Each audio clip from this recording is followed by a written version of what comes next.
Welcome back to the Developing Values and Principles in Health and Social Care Practice.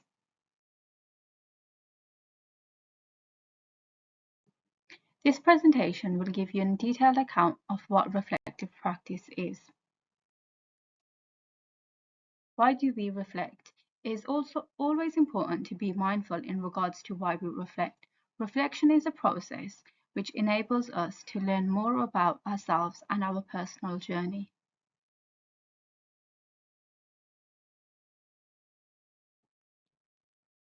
It can be argued and discussed that reflection is not particular to which stage you are at in life. You can be at the start of your career or you can be at the end of your career. However, reflecting is still a key element which is required in order for you to develop. A reflective practitioner is imperative in health and social care settings as they are able to learn, adapt, and develop within the professional setting.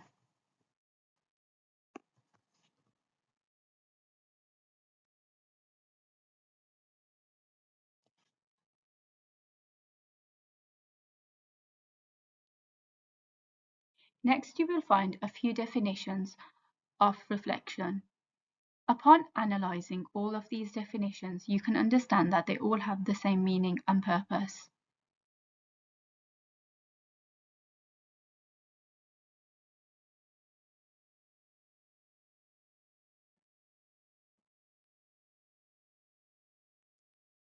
When you are reflecting upon a situation, you may be aware that there is often many difficulties which may arise. Some of these could be the following. You may have to reflect on demand. You might have to reflect based upon a timely manner. There might be cases in which there is assessment and evidence involved. There can be a challenge which is involved when you are reflecting. Again, this could go down to your perception as well. So when you are reflecting upon a situation, it might be the case that your perception of the event could be different to somebody else's.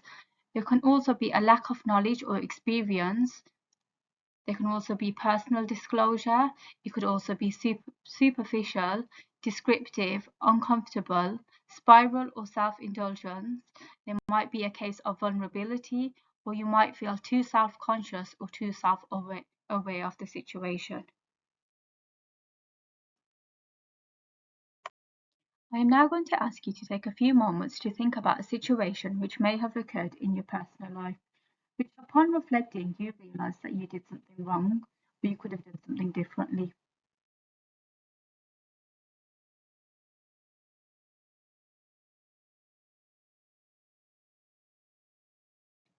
Thank you for taking those short seconds to reflect on something. What I believe you could have learned from this is that the reflecting process enables you to learn something new about yourself and how you can be challenged.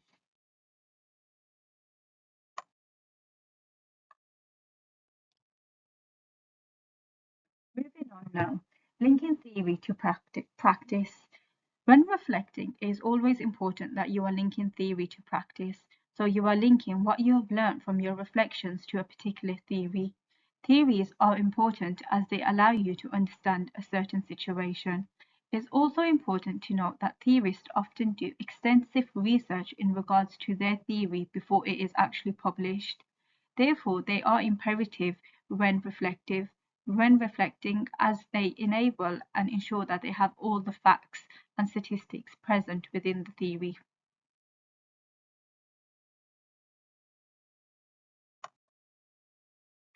A few theories which could be applied when reflecting are the following, which are mentioned on the slide.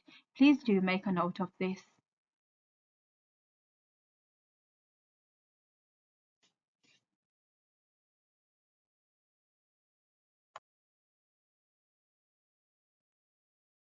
Having said this, when you are linking your theory and practice, there is often an effective formula which you could use, and this is as the following.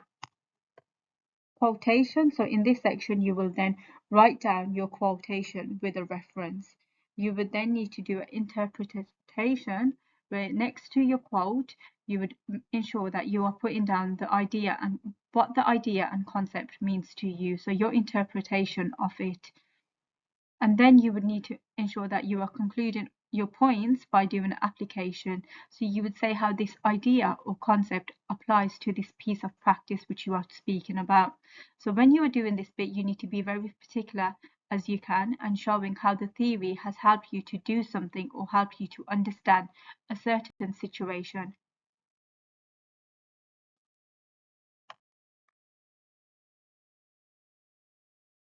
An example of how a particular student has done this is on this slide. Please do have a read and make some notes.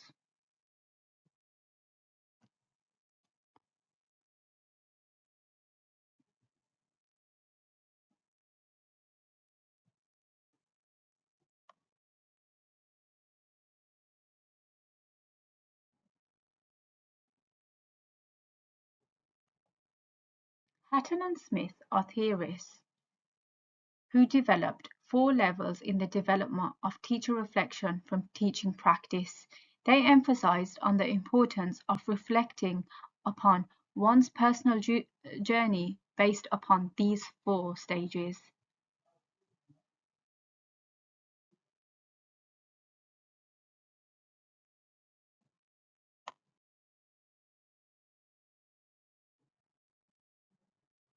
Moving on now, another theorist is Bloom. They identified different levels of the thinking process, which he presented in a hierarchy. These can also be used as a framework for a more thorough reflection. They move from knowing evidence through recalling information through to evaluating evidence through making systematic judgments of value.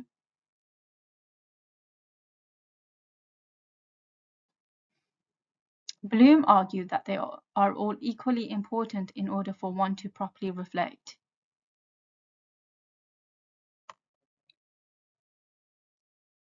Van Menen also identified and published 3 types of reflection. He argued the importance of requiring all 3 types of reflections in order for you to consider and evaluate your personal journey.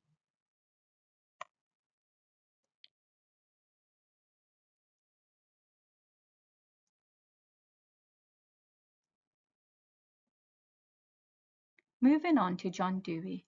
John Dewey established 3 characteristics of reflection. He argued that in order for one person to reflect, they must ensure that they have 3 particular characteristics, and these are open-mindedness, so that they are willing to consider the other side, whether that be them perhaps being in the wrong or them not understanding a certain situation. He then argued that they must also have the characteristic of being responsible, so having responsibility, so carefully considering the consequences of their actions. And lastly, he argued of the importance of having the characteristic of wholeheartedness, so commitment to seek every opportunity to learn.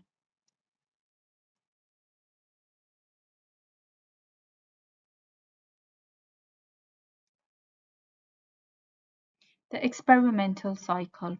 The experimental cycle is there in order to help us understand how we can reflect upon a certain situation. One of the ways in which we can do this is by describing the event. We will then move on to reflecting on the experience. Upon reflecting upon the experience, we will be identifying the main issue or main issues within the situation. It is then important for us to link relevant theory to the main issues. This would then lead to us appraising relevant evidence based and discuss and analyze issues for practice development.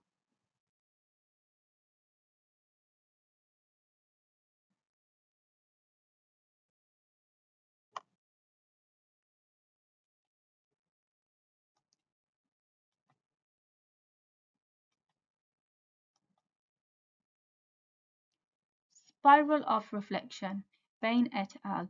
So Bain et al. Was a theorist who argued the importance of the spiral of reflection. He spoke about level 1 reporting or retelling, minimal transformation, and no added observations or insight. He then said it was important to respond, So to start to ask questions which may express feelings about the incident. Level 3 was relating, so making connections with prior or current experience. Level 4 would then involve reasoning, which would be for you to start to explain with some insight by linking theory to practice. And level 5 would then be reconstructing, so drawing conclusions and generalizing the experience, formulate their own theories of explaining the behavior, and internalize the personal significance of the learning.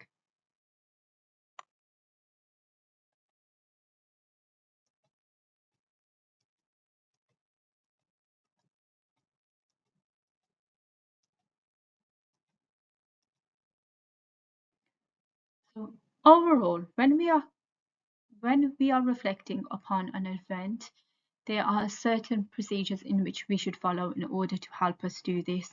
We can start doing this by describing the event. So what took place and what happened at the event? What did you do in the situation?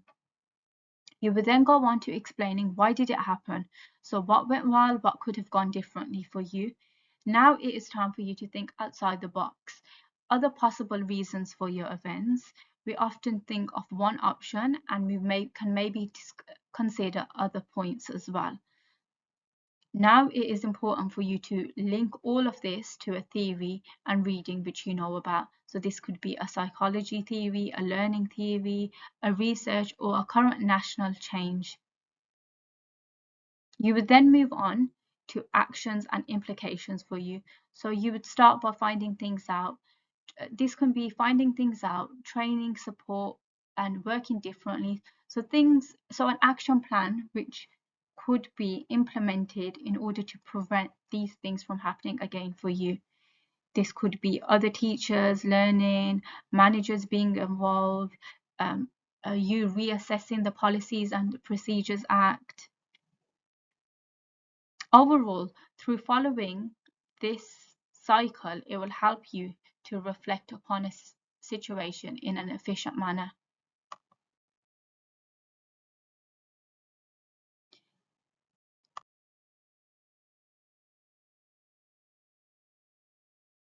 When you are doing your reflective assignment, it is also important to ensure that you are reflecting upon an important aspect. So something that's occurred during your placement journey, a single incident which may have led to you feeling uncomfortable with a colleague, or general performance, so one aspect of your work.